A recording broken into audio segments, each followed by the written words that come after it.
Drone दीदी योजना के जरिए ग्रामीण क्षेत्र की महिलाएं अपने सपनों को नई उड़ान दे रही हैं। समाज में अपनी अलग पहचान बना रही हैं। रोहतास की जूही कुमारी, जो हाउसवाइफ हैं और किसान के रूप में जानी जाती थी, अब ड्रोन पायलट बनकर मिसाल कायम कर रही हैं। उन्होंने कृषि ड्रोन उड़ाने का प्रशिक्षण प्राप्त कर अपनी सफलता की कहानी लिखी है। कृषि क्षेत्र में ड्रोन तकनीक एक क्रांतिकारी बदलाव ला रही है। जूही कुमारी, जो रोहतास जिले के कोचस प्रखंड के रूपी बंद गांव की निवासी है, उन्होंने इफ्को फूलपुर से प्रशिक्षण हासिल की। प्रशिक्षण के बाद उन्हें सरकार की ओर से इफ्को कंपनी द्वारा मुफ्त में कृषि ड्रोन प्रदान किया गया। जूही पिछले 10 महीने से कृषि ड्रोन का उपयोग कर रही हैं। उन्होंने अब तक 500 एकड़ से अधिक क्षेत्रों में नैनो यूरिया, नैनो डीएपी और उर्वरकों का छिड़काव किया। हालांकि वो ये मानती हैं कि किसानों में ड्रोन के प्रति जागरूकता की कमी है। फिर भी जिन किसानों ने उनके ड्रोन सेवाओं का उपयोग किया, वो अन्य किसानों को इसे अपनाने का सुझाव दे रहे हैं। ये ड्रोन मुझे इफ्को के द्वारा प्राप्त हुआ।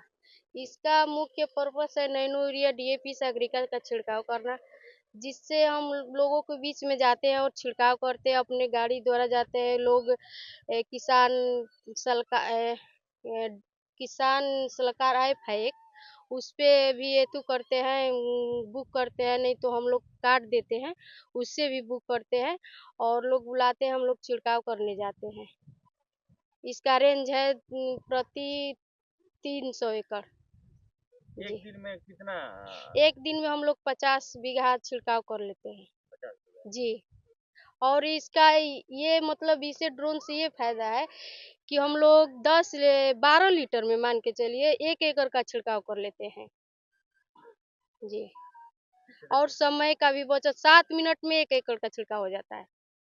समय का भी बचत है, मजदूर आजकल नहीं मिल रहे हैं, उसका भी बचत है।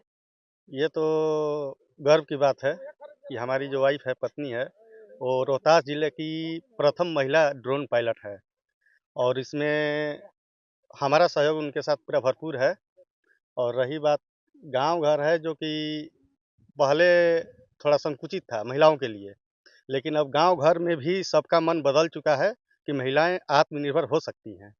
और इसमें भी हमारा सहयोग हुआ। हम इनको ट्रेनिंग दिलवाए इलाहाबाद फूलपुर से, और वहाँ से ये पास होकर के आई और इफ्को के माध्यम से हमको ड्रोन मिला है। इनको मतलब ड्रोन मिला इनके नाम से, गाड़ी भी मिली, जनरेटर मिला और हमारा पूरा सहयोग, हमारे परिवार का भी सहयोग इनके साथ है, उनके माता-पिता का भी सहयोग उनके साथ है। तो गर्व महसूस होता है। हाँ, ये तो समाज के नज़र में, दुनिया के नज़र में तो ड्रोन पायलट हो ही गई। हमारे नज़र में तो अभी तो पत्नी ही हमारी है और हम भी इसको ड्रोन पायलट के नाम से ही बुलाते हैं बाहर में जाते हैं तो, जब छिड़काव होता है तो। गाँव के लोग का मन बदल चुका है। अब वो लोग जान चुके हैं कि सरकार भी महिलाओं के साथ है और सहयोग कर रही है और उनको अलग से आरक्षण भी दे रही है ताकि महिला आत्मनिर्भर बने। जूही अब अन्य महिलाओं को भी ड्रोन प्रशिक्षण के लिए प्रेरित कर रही हैं। वो चाहती हैं कि ग्रामीण महिलाएं भी इस तकनीक का उपयोग कर अपने परिवार और समाज में योगदान दें। ड्रोन दीदी योजना के माध्यम से महिलाओं के लिए नई संभावनाओं के द्वार खुले हैं। जूही कुमारी की ये कोशिश उनकी व्यक्तिगत उपलब्धि तो है ही, साथ ही बिहार की महिलाओं के लिए किसी उम्मीद से कम नहीं है। सासाराम से मनोज कुमार की रिपोर्ट, बिहार तक।